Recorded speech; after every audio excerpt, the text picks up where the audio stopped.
Comment créer automatiquement un PDF en un seul clic en utilisant Excel? Bonjour à tous, Alex d'excelformation.fr et pour cette nouvelle vidéo, je vous propose de répondre à la question posée par Marcy Patrick qui souhaite savoir comment créer automatiquement un PDF dont le nom va dépendre d'une valeur que nous allons saisir dans une cellule et tout cela en un seul clic en utilisant le langage de programmation VBA. Donc comme vous allez pouvoir le voir, lorsque nous allons appuyer sur ce bouton, Excel va nous créer un PDF qui portera le nom PDF automatique comme nous l'avons spécifié dans la cellule E6 et qui s'ouvrira alors automatiquement. Alors vous trouverez très régulièrement de nouvelles vidéos sur la chaîne, alors pensez à vous abonner et surtout à activer la clochette de notification afin d'être sûr de ne manquer aucune astuce et de devenir rapidement un pro d'Excel.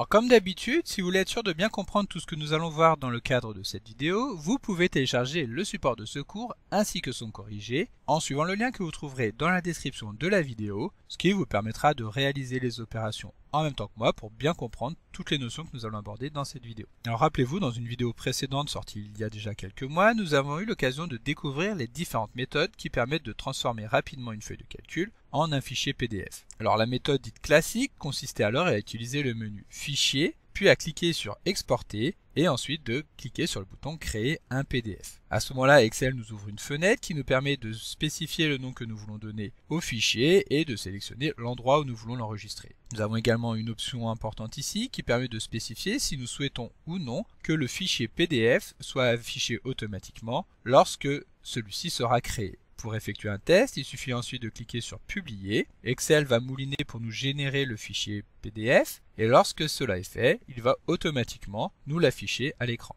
Alors si vous voulez en savoir plus sur les différentes méthodes qui permettent de créer un PDF, vous retrouverez bien entendu dans la description de la vidéo précédente dans laquelle nous avons étudié les différentes possibilités intégrées directement dans Excel qui permettent de créer de tels documents. Sachant que le fait de produire ainsi un PDF va ensuite permettre de le diffuser facilement, un PDF qui peut être consulté sur n'importe quel support, même si celui-ci ne dispose pas directement de Excel. Un PDF sera toujours présenté exactement de la même manière, y compris sur un poste de travail qui ne dispose pas d'une version d'Excel déjà installée. La seule contrainte sera alors de disposer d'une application capable de consulter ce format de fichier, peu importe le support. Donc, par exemple sur un ordinateur, une tablette, un smartphone, etc. Et pour cela, toutes les informations sont directement intégrées dans le fichier PDF lui-même, c'est-à-dire que nous allons y retrouver les polices de caractères, les images, les tableaux, etc. En outre, il faut savoir qu'un PDF peut permettre dans certains cas un gain de place sur le disque dur, car les ressources principales vont être compressées, donc nous pouvons notamment penser au texte, aux images, etc. Voilà, donc maintenant, après ce bref rappel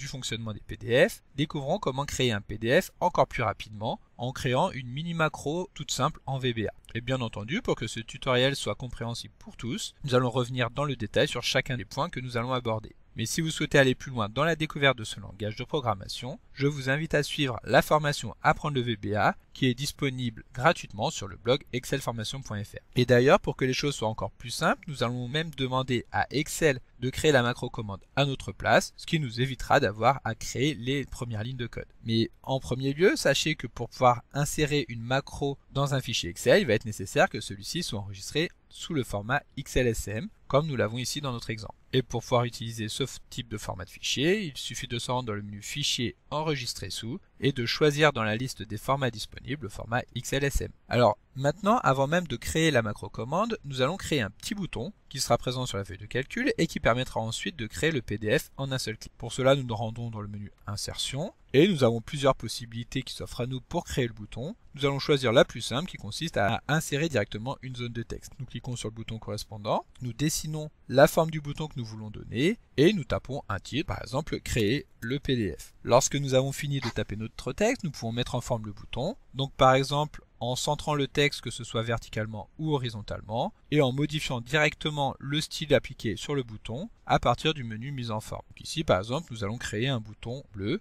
en choisissant tout simplement le style qui correspond. Cela étant fait, nous pouvons effectuer un clic droit sur le bouton et cliquer sur le bouton affecter une macro afin de créer une macro automatiquement. Ici nous allons donner un nom à notre macro, donc par exemple créer PDF et plutôt que de créer directement la macro, nous allons utiliser l'enregistreur de macro en cliquant sur le bouton enregistrer. Lorsque nous allons valider le début de l'enregistrement, donc en appuyant sur le bouton OK, Excel va passer en mode enregistrement et tout ce que nous allons faire à partir de maintenant va automatiquement être converti en macro commande. Et à ce moment-là, il ne va nous suffire que de créer le PDF une première fois manuellement afin de pouvoir réaliser cette opération à chaque fois que nous cliquerons sur le bouton créer le PDF. Donc comme nous l'avons vu au tout début de cette vidéo, nous nous rendons dans le menu Fichier, puis dans Exporter, nous allons cliquer sur Créer PDF et XPS. Ici, nous allons avoir la fenêtre de tout à l'heure, dans laquelle nous allons pouvoir donner un nom à notre PDF. Nous allons conserver le même nom que nous avions tout à l'heure, qui correspond au nom de notre fichier Excel, et nous allons créer le PDF en cliquant sur Publier. Ici, Excel nous demande si nous souhaitons remplacer le fichier qui existe déjà. Nous pouvons dire oui sans problème. Voilà, donc maintenant le PDF est affiché à l'écran, ce qui signifie que celui-ci a été correctement généré. À ce moment-là, nous pouvons revenir dans notre feuille de calcul et cliquer sur le petit carré que nous avons en bas qui permet d'arrêter l'enregistrement et donc de revenir dans le mode normal d'Excel. Maintenant que la macro est terminée, nous pouvons aller la visionner afin de pouvoir la personnaliser. Et pour cela, il suffit tout simplement de lancer Visual Basic Editor, qui est l'outil qui permet de créer les macros VBA dans l'ensemble des applications de la suite Office. La méthode la plus simple pour afficher VBE consiste à appuyer sur la touche Alt et F11.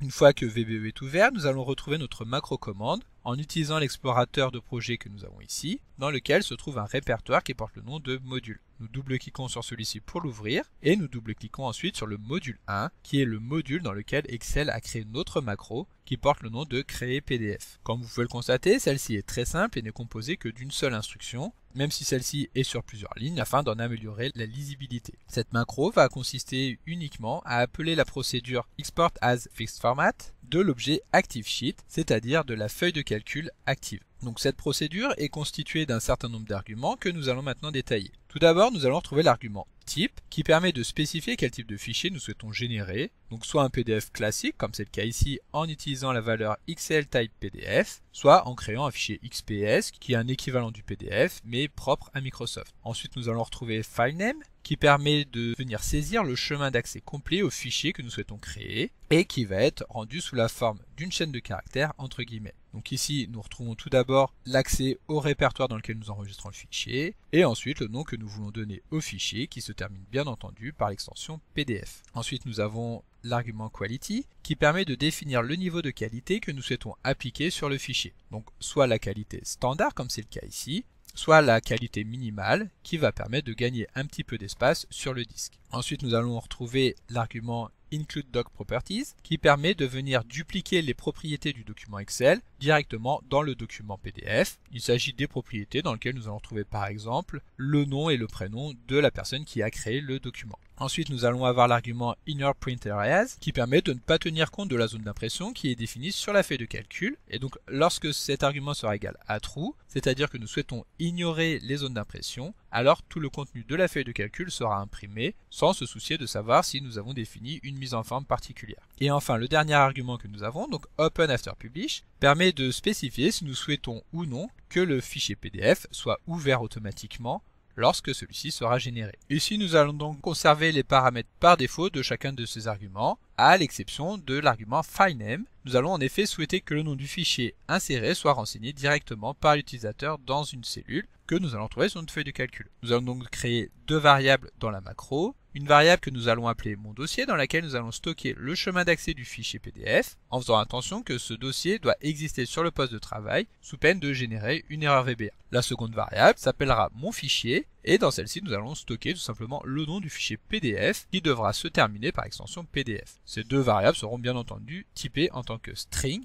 c'est-à-dire des chaînes de caractères. Donc nous allons nous placer au-dessus de l'instruction Export as Fixed Format et nous allons créer donc ces variables. Donc tout d'abord mon dossier qui va être typé en tant que string, il s'agira d'une chaîne de caractères. Et enfin mon fichier sera également typé en tant que string. Ensuite nous allons donner tout d'abord la valeur de mon dossier. Nous allons tout simplement reprendre les données que nous avons en dessous, c'est-à-dire le chemin d'accès c:\XL2PDF en VBA. Nous allons donc copier cette partie et la coller directement entre les guillemets. Et pour ce qui est du nom du fichier, nous allons faire exactement pareil. Donc mon fichier est égal à ouvrir et fermer les guillemets. Nous allons récupérer le nom que nous avons ici, effectuer un CTRL-C pour copier cette chaîne de caractères et la coller. Ensuite, lorsque nous avons créé ces deux variables, nous allons pouvoir les introduire en tant qu'argument de FileName en les saisissant tout simplement l'un à la suite de l'autre et en les concaténant, c'est-à-dire en les mettant bout à bout en utilisant une esperluette. Donc mon dossier, esperluette, mon fichier. Lorsque nous avons terminé, nous pouvons tester la macro en appuyant sur le triangle que nous avons en haut ou en appuyant sur la touche F5.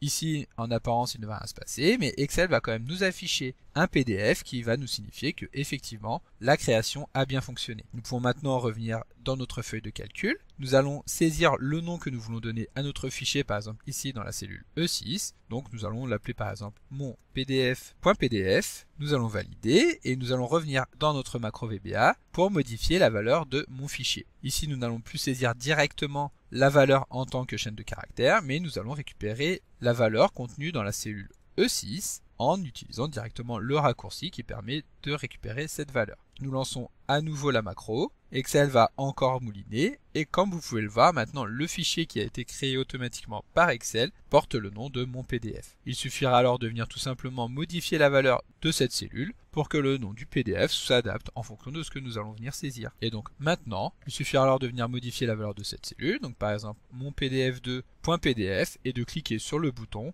pour créer automatiquement un nouveau PDF en un seul clic. Donc comme d'habitude, vous pouvez télécharger le support de ce cours en suivant le lien que vous trouverez dans la description de la vidéo. Si la vidéo vous a plu, n'oubliez pas de la liker et de la partager à vos collègues et amis sur l'ensemble de vos réseaux sociaux. Et vous pouvez également me laisser vos impressions dans l'espace des commentaires, je lirai chacun d'entre eux et y répondrai avec plaisir. Évidemment, si ce n'est pas encore fait, abonnez-vous à la chaîne pour ne manquer aucune astuce. C'est également très important pour m'aider à gagner en visibilité afin de pouvoir développer la chaîne et continuer de vous proposer des tas de nouvelles vidéos. Merci d'avoir suivi cette vidéo et à très bientôt pour un prochain tuto.